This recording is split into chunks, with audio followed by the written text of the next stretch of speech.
Tumaraga sa pagpapala pa sa ating lahat para sa ating pangaraw-araw na talata. Tayo ngayon ay nasa Genesis Kapitulo 26, versikulo 34 hanggang 35. 40 taon si Esau nang siya ay mag-asawa.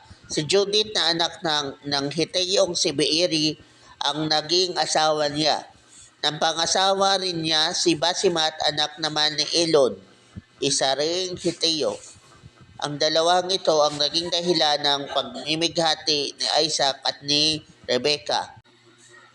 So yun na nga po na nag-asawa na dito si Esau, yung kakambal ni Isaac ay kakambal ni Jacob. Si Esau na kakambal ni Jacob. At ang pangasawa niya ay mga Heteyo. Kumbaga mga dayuhan. Kaya yun ang naging pamimighati ng mag-asawang Isaac at Rebecca. So sila ay medyo hindi pabor sa kanilang mga daughter-in-law. Dahil alam naman natin na yung mga Heteyo, iba ang kanilang Diyos at malamang mga Diyos-Diyosan lang ang kanilang Diyos at hindi si Yahweh. Kumbaga, magkaiba po kasi sila ng lahi at magkaiba pa ng religion.